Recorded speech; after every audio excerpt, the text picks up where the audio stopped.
So, Dr. Lee, I know it is Breast Cancer Awareness Month. So, hence we have our dance flowers, we have our pink ribbons, our ribbon pins out. We're all wearing our pink ribbon pins in honor of Breast Cancer Awareness Month. And Brandon's been looking so forward to wearing his pink scrubs, and they're not yet in from Fig. So, I'm so excited. I'm going to shout out to my long-term friend Angela for being breast cancer free since 2014. That's amazing. She had the triple negative inflammatory carcinoma. And so she overcame a lot. I'm the one who does the biopsy, and I'm the one who has to give them that news. So, it's a difficult job. It's a special job. I do it with care, and yeah, it's really important to me. And I think you need someone in that role who cares. So if you have like a big cancer, it'll find it. But what happens if you have that cancer, thermography finds it, where do they send you? To get a mammogram, right? But we don't want to be finding big cancers. We want to find early cancers, small cancers. And the thing is, there is no data that is stronger than that of annual mammograms. There's not, okay?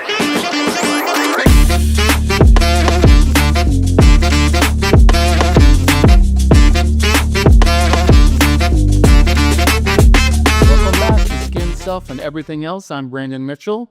and I'm Dr. Ellen Turner, and we're excited today. We have a guest, a very good guest. This is Dr. Stacy Lee. She is a breast imaging specialist with over 20 years of experience, and she is from my home state of Louisiana, born and raised in Northeast Louisiana. She graduated summa cum laude from Louisiana Tech, and she double majored in biology and chemistry. She's way smarter than me, guys. Let me just tell you about her. Yes. She attended medical school at LSU New Orleans, graduated at the top 10% of her medical school class, earning the prestigious Alpha Omega Alpha honors. Then she went on to complete her 5-year residency in diagnostic radiology at UT Southwestern in Dallas. And then she completed an additional year in fellowship training in women's and breast imaging. Dr. Lee has specialized in breast radiology. So, Dr. Lee, I know it is Breast Cancer Awareness Month. So, hence we have our dance flowers, we have our pink ribbons, our ribbon pins out. We're all wearing our pink ribbon pins in honor of Breast Cancer Awareness Month. And Brandon's been looking so forward to wearing his pink scrubs, and they're not yet in from Fig. So, I'm so excited. I'm so excited. And I'm about the cute shoes and everything. I know. I've got them coming to me too. I'm excited. I need a second loan for the money I spent on scrubs. Good God, when I hit the checkout button, I was like, oh my God. No. Hey, can I just give a quick shout out? Yeah. Since it's Breast Cancer Awareness Month, because I know she listens every week. I'm going to shout out to my long-term friend Angela for being breast cancer free since 2014. That's amazing. She had the triple negative inflammatory carcinoma. And so she overcame a lot. Dr. Turner, I worked for her when this happened. And it was a very scary struggle for her and her family. And so now she is cancer free because, that's a dangerous one. Absolutely. And it is such a journey. I'm really glad you were there for support because it is quite a journey. It is And you just have to have people there. Because you need, there's a lot of appointments, there's a lot of things to go through, emotionally, physically, all of that. So having you there to support, that was really good for her. So Yeah, she had a lot of people, but I'm just wanted to shout out to her because it's a big thing. it is a big thing. And so congratulations to her. I love you, Angela. Yes. So I think let's have Dr. Lee just give us a description of what she does, because I do think she is very smart and what she does is very, very highly specialized. And so I think just to the layperson like us, it can be really confusing. So let her tell us what she does. Yeah, it's an interesting little niche in medicine. So, when you think of radiologists, so I did a 5-year residency in radiology. So, a radiologist is typically like the person in the dark room sitting in front of the screen, reading off a list. They interpret images, CT scans, whatever it might be. But breast is very different. Breast, yes, I am in a dark room and I do read mammograms, breast MRIs, things off a list. But in addition to that, there's a clinic. So I also have clinic patients, just like a family medicine doctor or a dermatologist. So those are women who make an appointment. Either they've gotten called back from their mammogram, or they have a lump or pain or something going on. Because, when you go for your screening mammogram, the first thing they ask is, are you having any new breast problems? And if you say no, good, get your screening mammogram. But if you say yes, then you should be a diagnostic patient. So those are the ones who come to clinic. So in the clinic portion of my job, I see patients and I love that part of it. I examine them. I do their ultrasound. I have a great sonographer. But when I was at Parkland years ago, we didn't even have sonographers. When we were there, we just did the ultrasounds ourselves, which now I'm very thankful for because I'm proficient in that and can overscan really well. But um, so examine, do the ultrasound. If they need a biopsy, I'm the one who does the biopsy. And I'm the one who has to give them that news. So, it's a difficult job. It's a special job. I do it with care. And yeah, it's really important to me. And I think you need someone in that role you know, who cares. Yeah. And that's another thing I wanted to actually bring up about radiology, breast radiology, getting your mammogram. If you can go somewhere that has a fellowship trained breast radiologist, Mm-hmm. do that. Yeah. Because mammography is very different. It's kind of like an art. There's no normal. Every other radiology study, we can open a book and find a normal and compare, but there's no normal. Yes, they're all different. Everybody's normal is their own, and even like the right side isn't the same as the left. So, yeah, you really need a lot of experience. So if you can find a center with a breast radiologist to get your mammogram, highly recommend. Yeah, I think that's so important. I was talking to Stacy. We met in kind of an interesting way and became friends. And then lo and behold, it came about that she was actually involved with my sister's diagnosis and treatment of her breast cancer. So I got permission from my sister. I had no idea. Yeah, so I was like, is it okay for me to bring this up on this podcast? And she was like, sure, I would be more than welcome for people to learn from my stories. But she had gone every year because we have such a long-standing history in my family of breast cancer.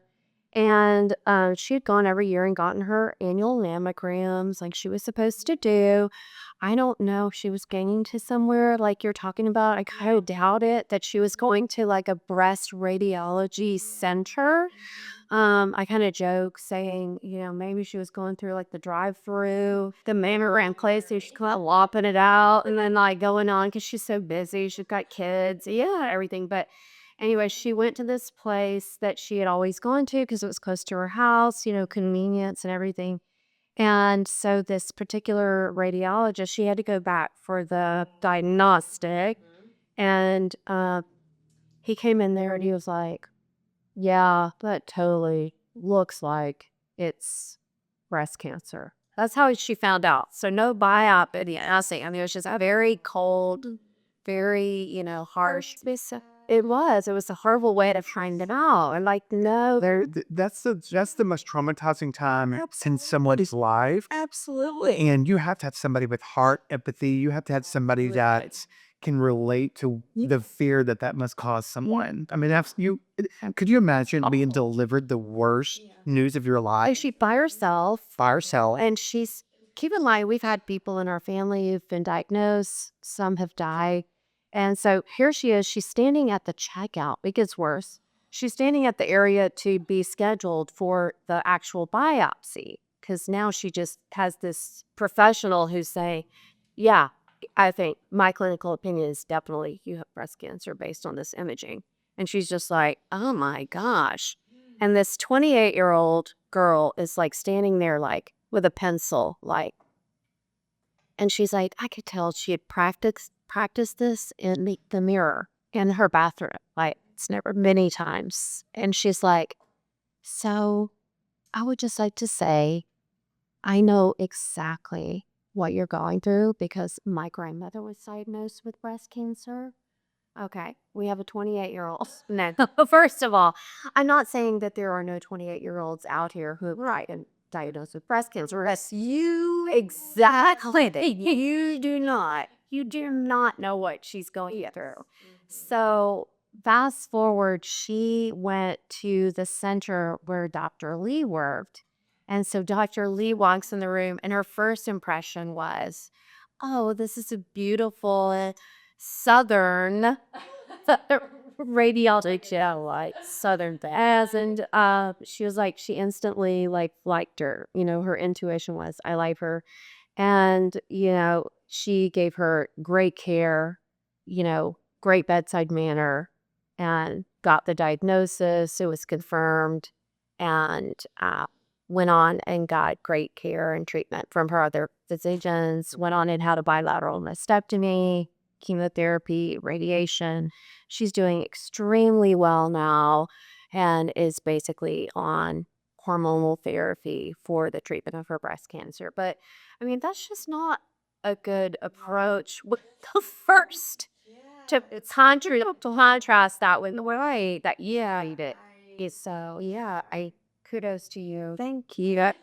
I wish there were more, but we kind of have a scarcity at this time of breast imagers. I think because we are so patient facing and other radiologists work from home. You can't do that in breast. And we also, I mean, unfortunately, we don't get compensated for time with patient. The patient interaction we don't that's something I do because it's important to me and I think it's an integral part of the entire process. Right. But if there are doctors, it's about the numbers, which is very unfortunate. Yeah, I think that's welcome to the world of medicine. Yeah, Today, right? yeah. And I thought about like going to the SBI and saying, look, we're different. We need to be prioritizing the time that we spend with our patients and the quality of the care we give because it makes a big difference. It really does. So that just is unfortunate. And I hear stories like that too more than I'd like to. Too lot, though. Yeah, Yeah. I couldn't imagine getting delivered that kind of news and I know. you know what I'm saying? And you walk in there, you feel like you're already feeling You're well was ready. annoying. Yes, that's another thing. When they come there, they are already peak anxiety. And you need someone knowledgeable, but also compassionate to either walk you off of that I have cancer ledge or walk you onto it. It's a delicate balance, and I think it's important in both scenarios because when you get recalled, your head is like, I have cancer, and that's not always the case. Yeah. So yeah, I love what I do.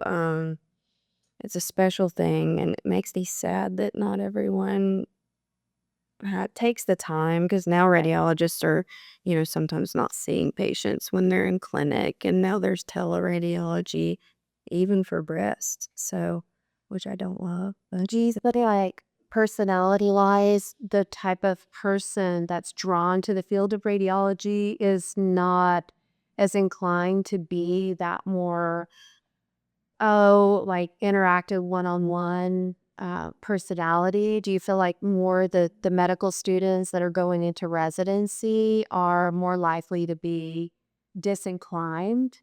I do. I do. Because radiology, if you're kind of one of those not a people person, I think the kids would say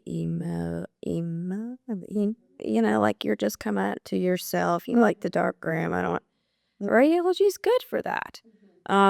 But I was really fortunate in that I found breast. So sometimes you'll get into radiology, think you want that, and then realize you really have a passion for helping people and making that connection. And that's how I found my way into this specialty. So I think yes, radiology draws those people in, but I think the people who need to be there will gravitate towards breast. I do, and I see that a lot. It's just that I would like to see it more.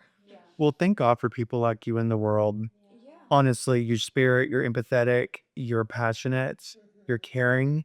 Yes. And I think especially in, today's world is, I hate to say it, but I mean, it is what it is. Call a spade a spade. It's just, it could tend to be hard. Absolutely. Everybody's kind of tense, everybody. Everybody. And it's so nice to bring back compassion. And it's nice to see that people still have compassion, especially with something so traumatizing. Yeah. So serious. When women come in, it's like they already have this baseline anxiety, and it's only gotten worse. Right now everyone is just very tense. And women in midlife, we're dealing with aging parents, we're dealing with teenage kids, and it's just, they really, I told Dr. Turner and I'm not trying to be funny, I truly think women are heroes. they I are. truly do. And I think that they deserve all the credit in the world because your bodies go through so much. You're the ones that have to deal with menopause. We just did a podcast on it a couple of weeks ago, and we talk about things like that. And you guys are true heroes because your body endures so much. There's so much to go through. We are. So that's, yes. Absolutely. With our pink tequila or a dragon for. I have dragon fruit, no tequila, to be clear. I don't want anybody giving me the side eye out there. Listen, I'm good. I'm off today. Yeah, exactly. No, but yeah, It's true. It's a lot, and we do it with grace most of the time, and having a doctor who's there to kind of ease that and take a little bit of that angst, and it makes a big difference. And I can feel that when I am with my patients. And I love it. Yeah, I do. Thank the Lord. I'm so glad to have you here. Oh, I know.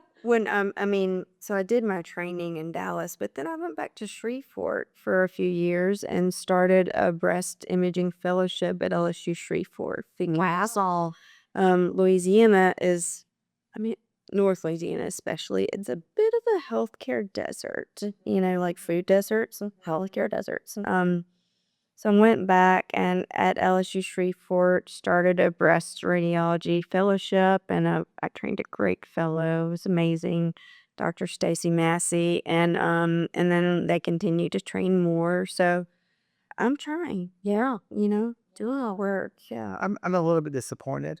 And I'm going to go on record and say that I'm a little bit disappointed. Originally, when we were going to do this podcast, you were going to demonstrate a breast exam. And I was going to be the model, and I thought I was going to get felt up. I thought I was going to die, or I thought I was going to get a breast massage. I was actually kind of looking forward to it, Dr. Leg, and now there's nothing. Logistically, it was not good. I mean, Because we were going to have you lay on the tape at a long. All right, immense. I don't know. But speaking of that, yeah, there's a lot of things I want to say in this podcast, and I'm going to continue, I think, to do this sort of education. And one of the things I want to do, right, is there is some point. So breast self-exam is no longer recommended by the NCCN, ACOG, any of the societies. There was data in 2002, 2003, no reduction in mortality from breast cancer with those who perform breast self-exams. Well, and there's no times in certain cases. There's no time to wait for an appointment. Angela's breast cancer, her tumor grew within 12 days. It tripled in size in like 12 days. That's a very aggressive tumor. Yeah. And so there's no time to wait and go through that up and do your own exam. And I mean, do let them do the. I say no. And too, if you go to a new doctor and your doctor, I mean, maybe they remember what your breast felt like last time, but it's not so in the beginning, it was about what's a good lump, what's a bad lump. Remember those models and it had like a hard P in it or something like that? Those kind of suck, to be honest. Like, it's not about, is this a good lump? Is this a bad lump? What it's about is getting to know your lumps, getting to know your lumps and bumps, establishing this is my baseline. We are all lumpy to a different degree. It's about knowing where your lumps are, what they feel like, and that's going to take months. I have a great exam technique that's easily teachable and reproducible.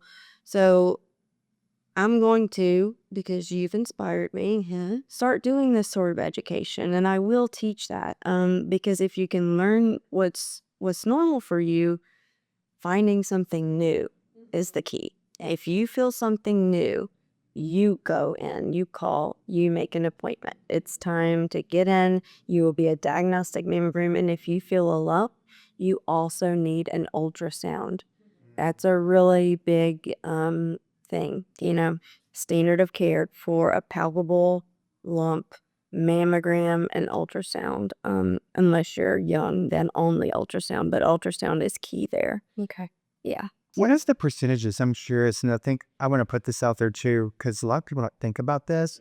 What is your percentages of men patients that you see come up with breast cancer? So 2023 was the last like big data control trial type thing. So women lifetime risk 1 in 8, men 1 in 726. There you go. I was just curious because I did hear that it is possible for men to get breast cancer. Do you know I didn't know that was a thing? I didn't know it was a thing. It's a thing. If you feel alert, you do the same thing. Yeah. Listen, I'm scolded. You see how she shoots me? God.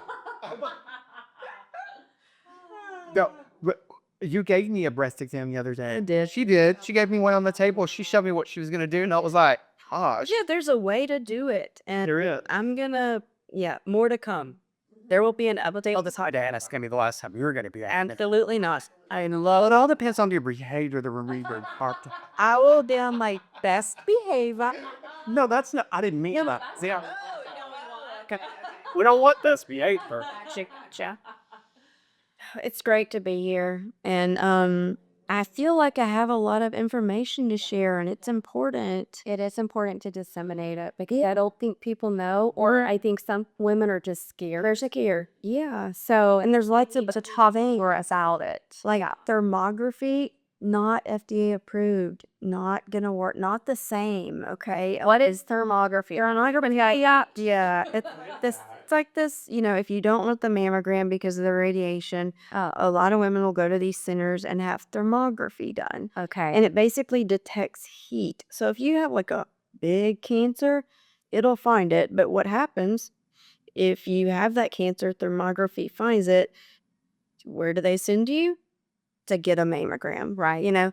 But we don't want to be finding big cancers. We want to find early cancers, small cancers. And the thing is, there is nothing, no data that is stronger than that of annual mammograms. There's not. Okay.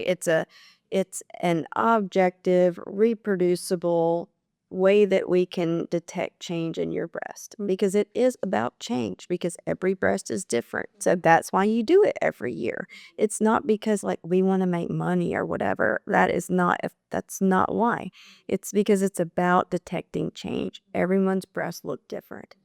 So the thing is now, and I love this, they've said that by age 30, women need to have a breast cancer risk assessment. There's a lot of models we use, Gale method, Tyra Cusick. I like that one. We could put a link. But you need to have your risk assessed. So if you're average risk, you begin at 40. Every year beginning at 40. If you're high risk, you have BRCA or a first degree family, mom or sister diagnosed before the age of 50, 45. You need to start your mammograms 10 years, but like, let's say your sister was diagnosed at age 47. You need to start your mammograms at 37 if you have a first degree relative. And that risk assessment, if it's above 20%, is kind of the landmark, your lifetime risk of breast cancer. If it's above that, you also, and we're working on it to get insurance to like pay for these things, but you also probably should be getting an MRI. MRI is the most sensitive method we have for detecting breast cancer, but it's very expensive. They are expensive. Yeah. MRIs are crazy expensive. Or maybe I'm going to have one. Yeah. And the price alone, I'm like, just takes the will for people. And getting insurance to pay for things That we so hard. Yeah. Yeah. Even with family risk and that kind of stuff, sometimes they ice echo. But I think you can also sometimes, and this is my experience with this family risk too, because I'm in the same boat as my sister, is that you can also look into these imaging centers and ask about self-pay pricing. And sometimes you can get discounts based on that. So even if insurance won't pay for it, you can get self-pay pricing discounts. Yeah, so that's another way to go about it. Yeah. So now, Yeah. because even with insurance, I mean, they were out that with MRIs, I was like, good. Yeah.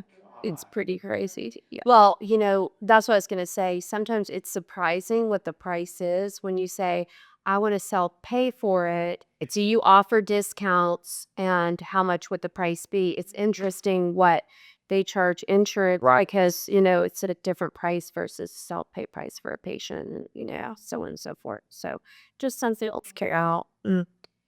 Well, that's good information. What else do I want to know? Let me think about that for a second. Yeah, is there, So we talked about what you should do if you feel a lump. Yeah. Diagnostic mammogram appointment, also with an ultrasound. We talked about if you can find a center that has fellowship trained breast radiologists. Good idea. And they're not hard to find. And also, if you go into an appointment as a diagnostic and your doctor does not come see you, you can say, I'd like to see the doctor. That's okay. We need to, have control over those things. So that's okay to say. What else? Dense breast tissue. That's a thing because now we have to put that in reports, and I'm sure you've gotten them. So you get asked to report about your mammogram, and it's like everything's okay, but you have heterogeneously dense breasts, which can which can obscure small masses, which is scary. Dense breast tissue is it does increase your risk. And in some cases, if your lifetime risk is elevated, that means supplemental screening with MRI, but also breast ultrasound is a good option. Also a less expensive option, but does not replace mammography. That's a good thing I want to say. So early, like stage 0 breast cancer, DCIS, ductal carcinoma in situ. So like before it's even broken through the cell membrane, that shows up usually as tiny calcifications. Only mammogram. Only mammogram. Okay, I can see that. So, and that's when we want to find it. Yeah. When it's super early. So, mammogram. well, we're going to have much more. It's the whole month of October. So I can't wait. We should talk more into Mammogram. Yeah. Like, if y'all have questions, you just let me know. Yeah. All right. Let's do a YouTube video of me trying to get a mammogram. You can do it. Oh my God. Yeah, because men, I see. Do they still squeeze it as flat as a pancake? I'm not even kidding. My mom used to always say this. She goes, do you realize what I went through today? Come home in a bad mood. And I'm like, she used to always describe how painful it was. I used to hear her over talking to my aunt when I was a kid about that. I can't figure, I don't think it's that bad anymore, is it? Is it? I don't know. We have curved paddles now, so it's not that bad. But some people still have pain. I don't think it's pain. I don't think it's that bad. I don't either. But it's not. Different people have different pain experience. Yeah, exactly. Yeah, experience So the curved paddles do help. But men, I see 1 to 2 men a week. And for anybody out there too, that's, I'm going to ask her permission. I'm sure she wouldn't care, but I know of a wonderful, and I repeat, wonderful tattoo artist to get your areolas redone. Glad you have friends. They can. I know. I had before an incredible artist. That's good. Because the plastic surgeon that I worked for before I was blessed enough to come back to work for Dr. Turner did a lot of breast reconstruction. Construction. And as a tattoo artist, I worked directly with her. She was in the med school with us. So average. And she's so good. Good. Yeah. That's so, yeah. Maria Senna. Sorry I said it. That's her name. You sure? She about her. Yeah. That's her. I'm not getting her last name right. We know how I am about getting names right on this podcast. Guys, Guys, wait, okay, real. Oh my gosh. We got to go back and do a retake on last week's. oh my gosh, and I was listening to the podcast in the car. Did you know, do you already know what I'm talking about? We were talking about my friend Vonda, and I went to a cadaver course, and I didn't expect it to be a cadaver course. Anyway, and so I was trying to say the name of this freaking convention. I was like, yeah, I went to the ISIS convention with my friend Vonda. And then after the podcast, I said it to Dr. Church because she goes, Brandon, isn't that a terrorist organization? And I go, oh, shit. It's also like, yeah, I know, and I go, and you know, on the way home, I go, so funny. I heard it in the car because I was listening to it, and I heard myself say it, and I go, oh my God, it's called iSpan. That's the name of the convention. iSpan, ISIS. Band, they're all the same. So You have to be careful. there's some there's some Al Qaeda that are gonna be one. These nurses, they're all the same. No, she gets like this. She goes, this Vonda's going to be a guest on this podcast. And she goes, Brandon, she's an ISIS. She's an ISIS, maybe. But we don't bring her into the actual clinic. And I was like, oh, I'm embarrassed. Where do you go, Wanda? How embarrassing is God. But anyway, it's so good to have you. I know, it's been wonderful. I'm happy to be here. Well, let's talk about something that Stacy did, which I was so impressed recently. That it's not been that recent, but it was a couple of years ago. You made a major professional change. Tell us a little bit about that professional change. So I had been I had been at a clinic, in Plano, Sudamel, which I love the people, I love the clinic, I love the staff. It's a wonderful, wonderful place. I'd been there, but my parents are getting older, and I'm an only child, and they're in North Louisiana, which is a healthcare desert. And, they just continue to have like random things happen that I need to be there for. So I needed to have some flexibility to be available for my parents. So I stopped doing just that clinic job, and I started doing something called locums coverage. Yes. And what locums is so I go and I fill in at clinics, in underserved areas. If they need a doctor, I fill in there, and it's wonderful. It's like being a substitute teacher. Yes. Yeah, but it's pretty. It is great. Yeah. And it's good to be able to do that in our home state because It is great. it's much needed. Yeah. So I made that change, and I've been really happy. I love that. Yeah, I miss the staff and I miss the patients because I was really close Yeah. to a lot of the patients. I think there's pros and I think there's cons, but I definitely think the pros outweigh the cons. So, and there are a lot more of the people that are, I would not say our age because you're a lot younger than me, but I do think there are a lot more physicians as their kids are getting to a certain age Yes. that they are thinking about locum tenens, that they're not married to a clinic, for example. Like I'm married to my clinic, but if you're not married to a clinic and you have the ability to say, you know what, I think I'm going to start living my life this way because you have the opportunity to travel more. Yes. You can live in an area for sometimes it's short term, sometimes it's repetitive, and sometimes it's a little bit longer stints, but it gives you more freedom. It does movement. Yes. And so, Yeah, that has been really nice. So really, really nice. So good for you. Thank you. what's the best thing you like about your new job? What you just said, going to new places. And also, I just have a heart for underserved communities. And I grew up in Rouge, Louisiana. And it's 45 minutes from Monroe, 2 hours from Shreveport. And oh goodness, when I told my family at Sudamil that I was leaving to go to Louisiana, they all were just like, no, no, no. And then it was so funny. We had a patient, and the patient said she's a traveling nurse. And she said, "Oh my goodness, I had to go to Morash General Hospital one time." And I thought, one of my one of my great technologists, who assists in biopsies, was standing there, and she had been giving me so much, for moving. She didn't want me to leave. She was like, ugh, mad at me. Yeah. And so the patient was like, when I got there, I seriously thought I was being punked. Like, this is not our hospital.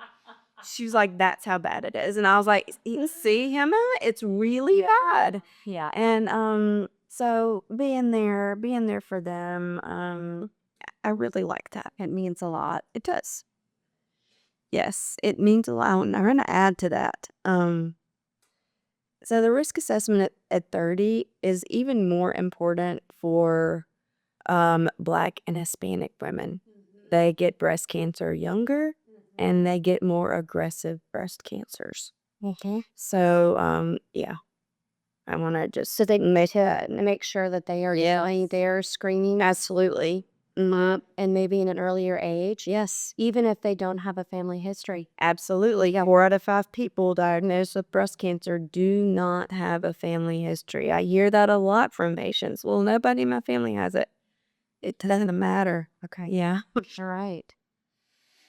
Well, what's the least favorite thing if you had to pick one, to Oh, about what you're doing? well, turbulence on the airplane. I do not love it. I used to be okay with it. Not anymore. You're not supposed to feel turbulence because you're supposed to be dry. Maybe maybe. I mean, dude, The thing button head, it's called a carbon, and you hit that button, and you say, "Fill me up." I never had a problem with it before. Maybe it's age, maybe it's menopause, but now I'm like, what is going? Because I worked in New Mexico for a period, and they were like, "This is just normal," and I was like, "Does not feel normal. I do not like this normal." And I feel like social media now, here we go on a tangent, but I feel like social media now shows all these horrible flight stories. I know it shows all the horrible stories about everything. It's just that's why I love that you're doing this, and I love that I try to do that, like Positive. positive and informative and compassionate information, care, all that. I think that's wonderful. I've been finding myself lately coming in and out of Dr. Turner's office, and I was like, I think I'm becoming codependent. It's okay. She's a good one. I come in here and she's like, yes, I'm here. It's been 15 minutes on the back and night. Yeah, she's probably like, I'm separate with you. I'm okay with that. All right. What is Stacy Lee's favorite skincare product? It would put you on the spot on opening. So I love TNS. I love the TNS. I do. To say that, but It's not, bro. You should have known. We only consider that country. You call me and I'll go together. It's all the drive is super cool. It's like own of Hollywood. It's so cool. Speaking of size, I'm very sorry that you had to miss. Me too. Can we do she defense. She was covering a colleague in Lafayette. There's a film. You know what they say, State? You know what they're saying? Sorry, should I say Dr. Lee? I didn't mean to disrespect. No, one of the she'll be fine with that. It's incredible. Look at Enduri or Evelyn. But when you say you can go, they say one thing. They say excuses only satisfy the person that makes them, okay? You're learning you. I was in family emergency. I'm sorry, our husband, and I'm really can we have a redo? Tell me about it. Okay, it was so would have missed that. It was a bourbon taste, so everybody get caught up. So we got 4 tickets to go to a Garrison Brother bourbon tasting at Del Frisco's in Plano. And so at the last minute, Stacy did get called away on this emergency down in South Louisiana. So then we had Caroline, one of my daughters, pinch hit for Stacy. Okay, so Brandon doesn't drink. Caroline does not drink at all. And so then we have just Ellen and Mark that are going to taste out of the 4 butts. So we sit down, we get assigned to this table. At first we thought we weren't even going to all sit together, right? Remember? I got it first. That would have been very sad. I got there first. I'm like, Into hair things. I got Good. no, and I got there and I was like, what are you talking about? We're not all sitting together. I'm assuming a bunch of strangers don't even drink. Ever say that's unacceptable, but I think I kind of would then. I want to sit with each care of it. I didn't know what he said. He straight talked her. At least he gets more to show you're good, and he's good like that. Well, I'm good like that now. But, I didn't know. Every now and then, I try to revert back to them like, right. We call him Brandon. We're in that. When Radonic comes out, it's not a cute scene. We try to keep her suppressed. We try to keep her in the gray. Yeah, we should do that. I'll keep that in mind. No, but we get there, and so can I just tell you that I didn't know what to expect. I was excited to go. Something good, something different, something new. A good restaurant. By the way, it was the best meal I've ever had. And not just in the bread, No, it was. The food was but incredible. they kept bringing out all this bourbon. I'm not going to sit there and make it a scene. I'm not. What else did every time? And slide it to me. Let it slide.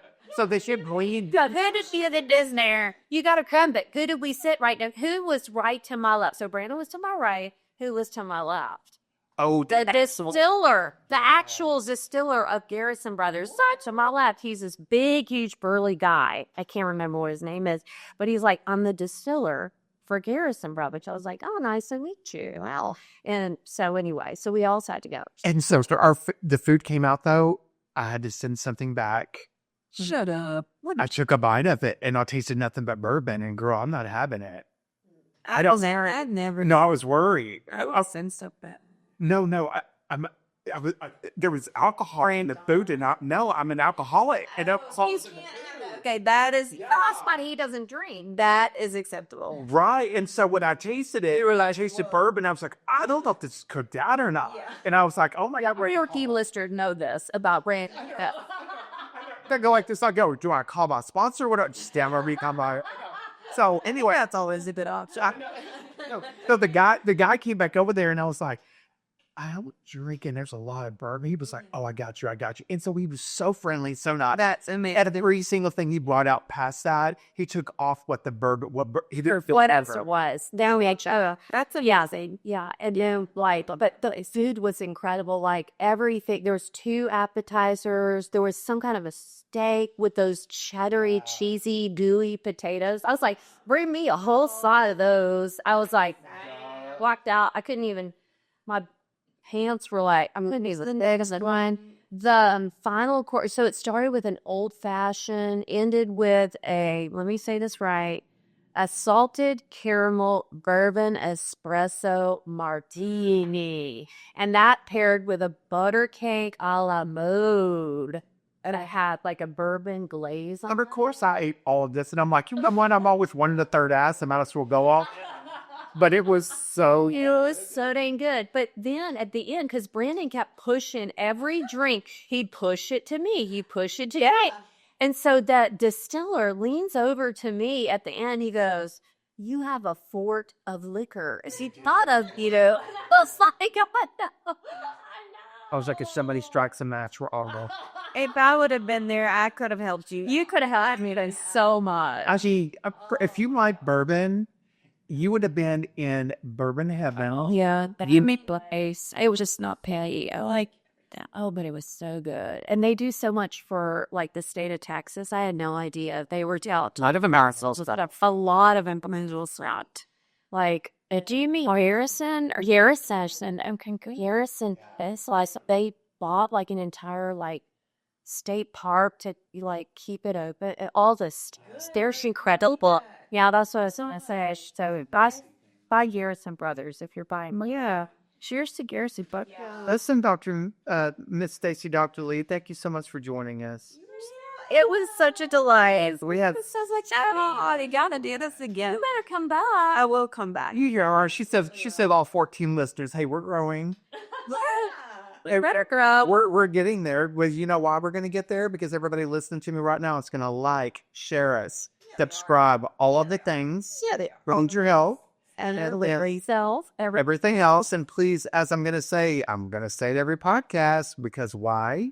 We've worked so hard on this, and it's incredible. Yeah. Everybody needs to go to drellenturner.com for all the providers out there. and get a membership, learn our fabulous procedures, how to become a great provider. And again, this is Skin, Self, and everything else. Every single Thursday, new episodes drop.